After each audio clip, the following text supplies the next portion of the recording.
BND के इस channel पर स्वागत है आपका। संस्कृत भाषा कंपटीशन इतिहास में एकमात्र ऐसा चैनल जहां 2009 से 2023 तक के प्रश्न आपको मिलेंगे। उन प्रश्नों के आधार पर सिलेबस करवाया जाता है। कौन कौन सी कमियां अपनी रही, इस सिलेबस को करने के बाद हमें ये भी पता चलता है। हम संस्कृत साहित्य का इतिहास पढ़ रहे हैं। संस्कृत साहित्य के इतिहास में से पद्य साहित्य में से आज अपना विषय होगा महाकवि माघ, उनकी रचना, उनका जन्म स्थान, महाकवि माघ का काव्य वैशिष्ट्य और घंटा माघ की उपाधि महाकवि माघ को किस पर्वत के वर्णन के आधार पर मिली है। आइए प्रारंभ करते हैं चैनल को।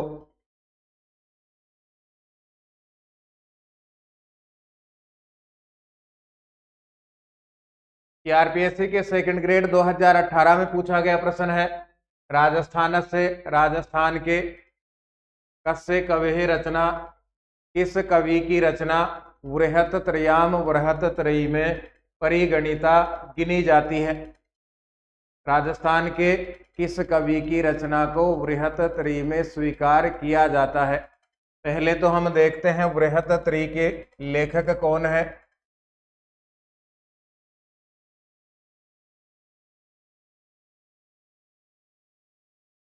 महाकवि भारवी। इनके ग्रंथ का नाम हम जानते हैं किरातार जूनियम है। इसमें सर्गों की संख्या है 18। दूसरा नंबर आता है महाकवि माघ। महाकवि माघ के ग्रंथ का नाम है शिशुपाल वधम। इसमें सर्गों की संख्या है 20। और फिर आता है श्रीहर्ष का नैषधीय चरितम। नैषधीय चरितम, इसमें सर्गों की संख्या है 22। तीन महाकवि हैं, भारवी माघ और श्रीहर्ष। तीन इनकी रचनाएं हैं, किरातार जूनियम, शिशुपाल वधम, नैषधीय चरितम। इन तीन रचनाओं को वृहत त्रयी कहा जाता है। अब हमसे प्रश्न में पूछा गया है कि वृहत त्रयी में ऐसे कौन से रचनाकार हैं जिनकी रचना को वृहत त्रयी में गिना जाता है, या वृहत त्रयी में ऐसे कौन से रचनाकार हैं जो राजस्थान के निवासी थे। इनमें से महाकवि माघ राजस्थान के वर्तमान भीनमाल के निवासी थे। आइए महाकवि माघ के विषय में थोड़ी और जानकारी हम प्राप्त करते हैं। महाकवि माघ का जन्म श्रीमाली ब्राह्मण परिवार में हुआ। ये श्रीमाल या भिन्नमाल, जिला जालोर, राज्य राजस्थान के निवासी थे। तीन नाम हो गए श्रीमाल, इसका ही दूसरा नाम है भिन्नमाल, और इसी भिन्नमाल को वर्तमान में कहा जाता है भीनमाल। राजस्थान राज्य के जालोर जिले के अंतर्गत है वर्तमान में। माघ ने अपने शिशुपाल वधम में भारवी के द्वारा अपनाए गए विचित्र मार्ग का अनुसरण किया है। महाकवि भारवी, इन्होंने विचित्र मार्ग का अनुसरण किया है। इसी को कला मार्ग कहा जाता है। कला मार्ग की मुख्य विशेषता है इसमें कला पक्ष की अधिकता रहती है। दो मार्ग हैं संस्कृत कवियों के लिए, सुकुमार और विचित्र मार्ग। महाकवि भारवी ने विचित्र मार्ग का अनुसरण किया। विचित्र मार्ग को ही कला मार्ग कहा गया और इसमें कला पक्ष की अधिकता रहती है। तो महाकवि भारवी और महाकवि माघ संस्कृत साहित्य में दो ऐसे विद्वान हैं जिन्होंने विचित्र मार्ग का अनुसरण किया है।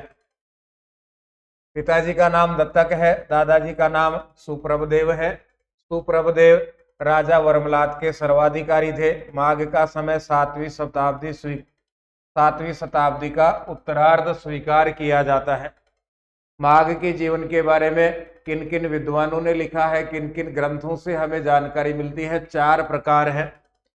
पहला प्रकार है बल्लाल सेन नाम के विद्वान हैं। इन्होंने भोज प्रबंध में माघ के जीवन के लिए लिखा है। जैन विद्वान है मेरुतंग, इन्होंने प्रबंध चिंतामणि में लिखा है। और जैन ग्रंथ है पुरातन प्रबंध, इसमें भी महाकवि माघ के जीवन के बारे में मिलता है। इन 3 ग्रंथों के अलावा स्वयं माघ ने भी अपने शिशुपाल वधम नाम के ग्रंथ के 5 पद्यों में अपना वंश परिचय दिया है। माघ ने भी शिशुपाल वधम रचना में स्वयं का वंश वर्णन किया है। शिशुपाल वधम में रेवतक पर्वत के वर्णन के आधार पर विद्वानों ने महाकवि माघ को घंटा माघ की उपाधि दी है। इससे संबंधित प्रश्न भी परीक्षा में आया हुआ है, उसको भी हम पढ़ेंगे। महाकवि माघ के लिए कुछ प्रसिद्ध श्लोक हैं, कुछ प्रसिद्ध सूक्तियां हैं। उपमा कालिदास से भारवेरर्थ गौरवम दंडीन है पद लालित्यम मागे संति त्रियो गुणः। महाकवि माघ में तीनों ही गुण है। महाकवि कालिदास की उपमा भी है, भारवी का अर्थ गौरव भी है और दंडी का पद लालित्य भी है। तीनों ही गुण महाकवि माघ में सम्मिलित हैं। दूसरी प्रमुख सूक्ति है नव सर्ग गते मागे नव शब्दों न विद्यते। तीसरी सूक्ति है मागे मेघे गतम वय है। ये मेघदूत और महाकवि माघ दोनों के लिए है। इसके बाद में आगे हम बढ़ेंगे तो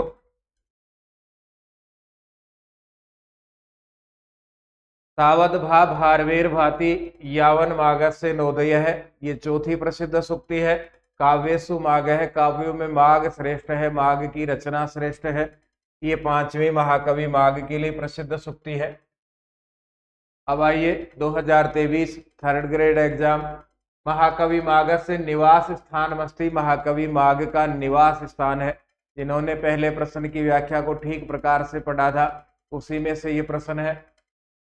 त्रिमाल, त्रिमाल का ही दूसरा नाम है भिन्नमाल और इसी को वर्तमान में कहा जाता है भीनमाल। यहाँ के माघ निवासी थे। माघ त्रिमाली ब्राह्मण परिवार में इनका जन्म हुआ। त्रिमाली इनके गोत्र का नाम है, जबकि श्रीमाल स्थान का नाम है। ये दोनों में अंतर हमें याद रखना है। ये सीधा और सरल प्रश्न। फिर आगे बढ़ते हैं। शिशुपाल वध महाकाव्य से कथानक है गृहीतोस्ति। शिशुपाल वध महाकाव्य का कथानक लिया गया है। 3rd ग्रेड 2023 में महाभारत आदि पर्वण है, महाभारत भीष्म पर्वण है, महाभारत सभा पर्वण है, महाभारत विराट पर्वण है। महाभारत को जिन्होंने ठीक प्रकार से पढ़ा होगा, 11-12 की पुस्तक भी ठीक प्रकार से पढ़ी होगी, वहां इसका उत्तर लिखा हुआ है। आइए शिशुपाल वधम की कुछ प्रमुख जानकारी हम प्राप्त करते हैं। इस महाकाव्य की कथा महाभारत के सभा पर्व के 32 से 45 अध्याय तक ली गई है।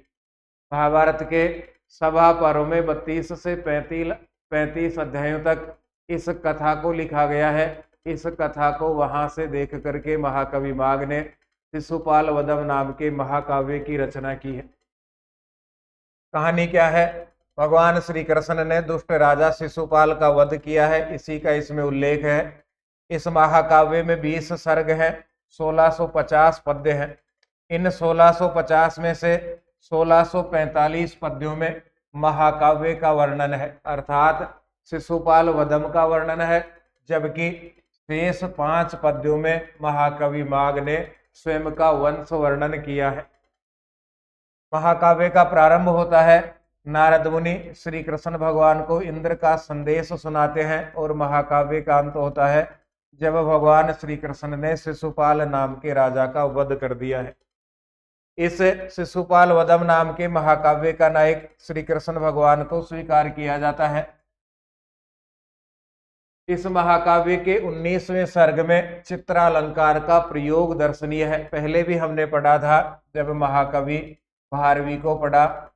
चित्रालंकार को प्रारंभ करने का श्रेय संस्कृत साहित्य के इतिहास में महाकवि भारवी को दिया जाता है। महाकवि भारवी ने भी चित्रालंकार का प्रयोग किया है। महाकवि माघ ने भी अपने 19वें सर्ग में चित्रालंकार का प्रयोग किया है। यदि शिशुपाल वधम नाम के महाकाव्य में रस की बात करें तो मुख्य रस वीर है, रीति की बात करें तो गौड़ी रीति है, छंद की बात करें तो मालिनी छंद है। मालिनी छंद माघ को सर्वाधिक प्रिय छंद भी है। यह महाकाव्य श्री शब्द से प्रारंभ होता है और अंत भी श्री शब्द से ही होता है।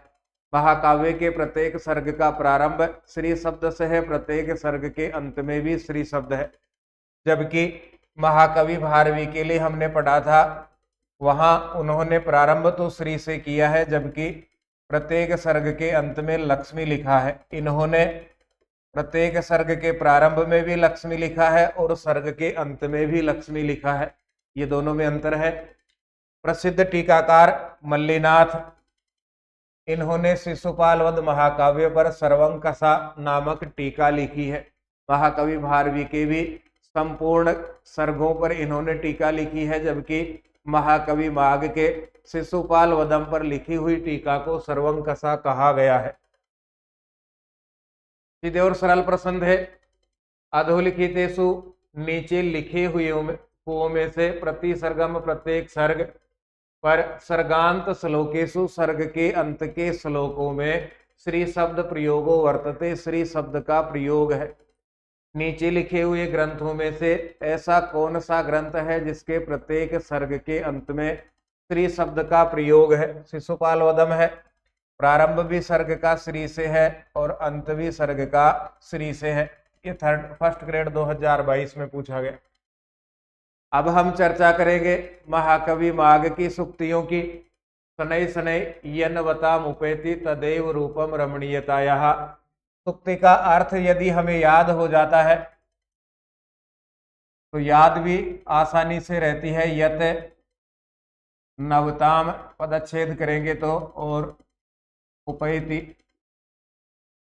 शनै शनै प्रत्येक क्षण, यत जो नवताम नवीनता को, उपैति प्राप्त कर लेता है, प्रत्येक क्षण जो नवीनता को प्राप्त कर लेता है, तदेव वही ही रूपम रूप है, रमणीयता यह सुंदरता का। प्रत्येक क्षण जो नवीन होता जाता है वही सुंदर है, सुंदरता का रूप है। ये किसने कहा है? तो ये महाकवि माघ ने कहा है, इनके ग्रंथ से ली हुई सूक्ति है। शनै शनै यन्वताम उपैति तदेव रूपम रमणीयतायाः। दूसरी सूक्ति देखिए, समय एव करोति बलाबलम, बल प्लस एबलम, बल बलवान ताकतवर, एबलम बल से हीन। समय एव करोति समय ही करता है, समय ही बना देता है, बल बलवान, एबलम और बल से रहित। समय व्यक्ति को बलवान बनाता है, समय ही व्यक्ति को बलहीन बना देता है।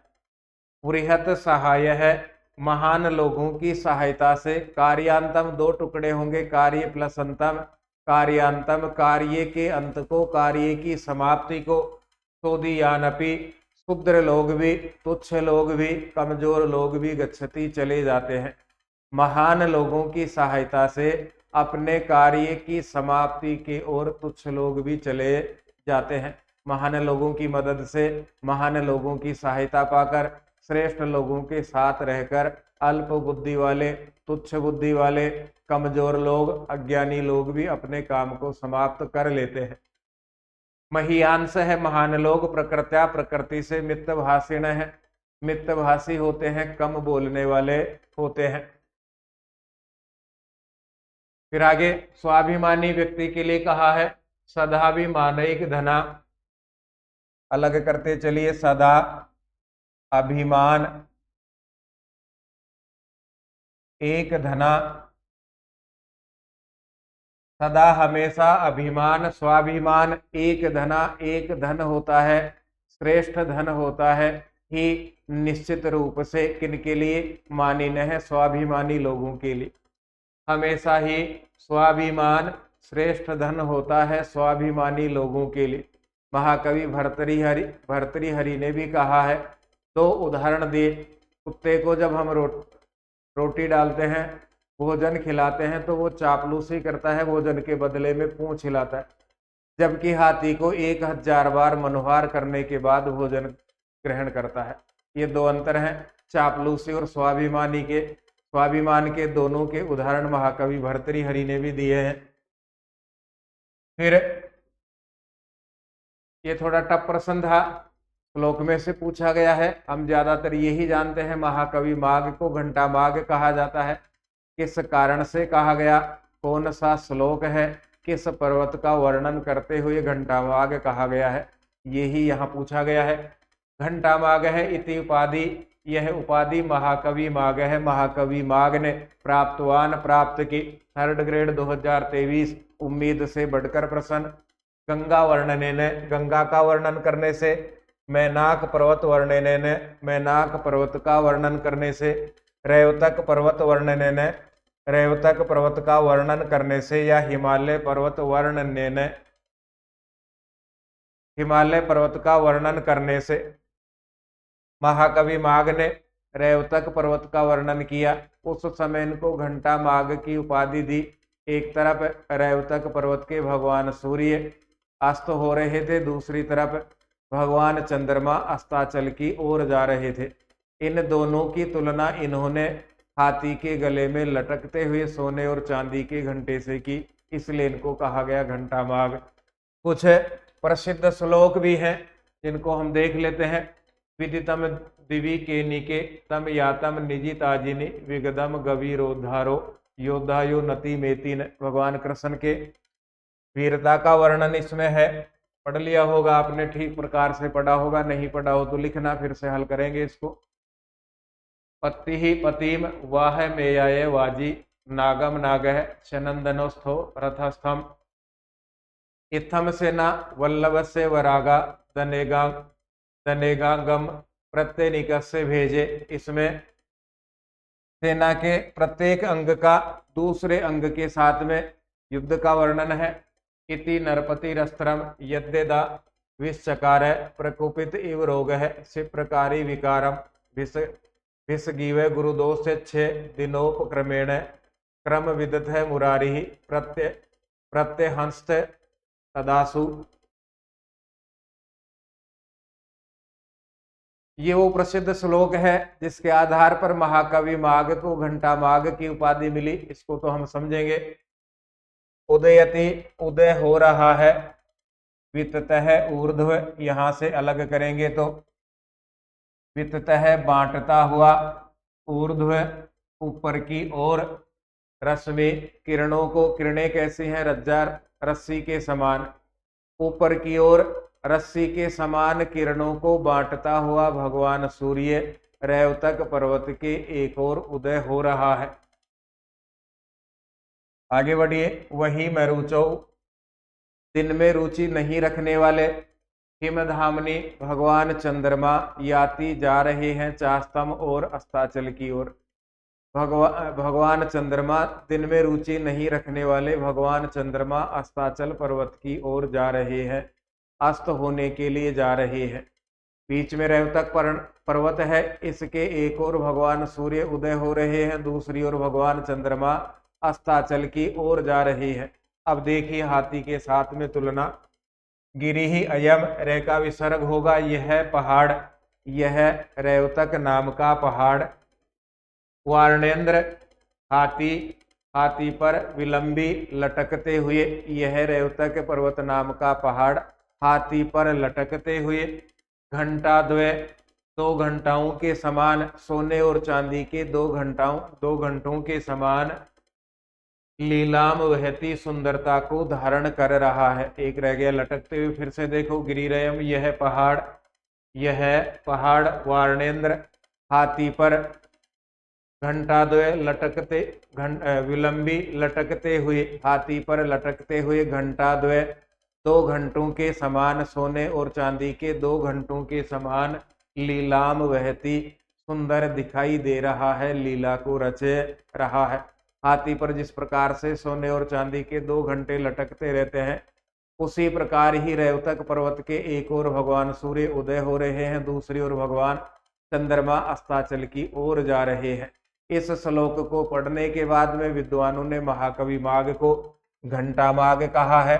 यहाँ पहाड़ का वर्णन कहाँ है? तो जो लिखा हुआ है गिरिहि अयम, गिरिहि पहाड़, अयम यह पहाड़। कौन सा पहाड़? तो अयम के बदले में जो उत्तर होगा वही इसका उत्तर है। यह रेवतक नाम का पहाड़। उम्मीद नहीं थी थर्ड ग्रेड में इस प्रकार का प्रश्न आ सकता है, लेकिन वो आया। एक और श्लोक है, ये भी महाकवि माग के काव्य वैशिष्ट्य में से है। हम उम्मीद करते हैं कि अब एक बार पूछा गया है, प्रसिद्ध श्लोक पूछ लिया गया, तो इनमें से भी हो सकता है कोई आगे देखने को मिले। इसलिए इनको भी हिंदी अर्थ के साथ में पढ़े, पदच्छेद निकालते हुए पढ़े। मागे संति त्रयो गुण, माग में तीनों ही गुण हैं। गुण त्रयम वर्तते, तीन गुण कौन कौन से हैं? उपमा अलंकार के लिए महाकवि कालिदास प्रसिद्ध है। अर्थ के गौरव के लिए महाकवि भारवी प्रसिद्ध है। पद लालित्य के लिए महाकवि दंडी प्रसिद्ध है। तीनों में अलग अलग गुण हैं, लेकिन महाकवि माग में तीनों ही गुण एक साथ पाए जाते हैं। तो उपमा हो गया, अर्थ गौरव हो गया और पद लालित्यम हो गया। ये भी सीधा सरल प्रश्न है। एक श्लोक भी लिखा हुआ है। ये महाकवि माग से संबंधित संपूर्ण प्रश्न हमने पढ़े हैं। महाकवि माग, उनकी रचना का नाम बृहत्तरी में किनको गिना जाता है? यहाँ से लेकर के महाकवि माग का काव्य वैशिष्ट है और महाकवि माग में कितने गुण हैं, कौन कौन से हैं। बिल्कुल सीधे और सरल प्रश्न है। ये सब किताब में व्याख्या सहित भी हैं। किताब पढ़ते हो तो अन्य प्रकार की कोचिंग की भी आवश्यकता आपको नहीं रहती है। जिन भी गुरुजनों से पढ़ रहे हैं अच्छा ही पढ़ाते हैं, अच्छे ही पढ़ रहे हो। रिवाइज जरूर करें। प्रश्नों का रिवाइज करने से अपनी तैयारी की जानकारी भी हमें मिलेगी। जो कमी है उसको दूर करने का हम प्रयास भी करेंगे। पुस्तक से संबंधित, चैनल से संबंधित किसी भी प्रकार के सुझाव आपके हों तो आप दीजिएगा। 9928946539 पर व्हाट्सएप मैसेज कीजिएगा। हम फिर मिलेंगे। धन्यवाद। जय तु भारतम, जय तु संस्कृतम।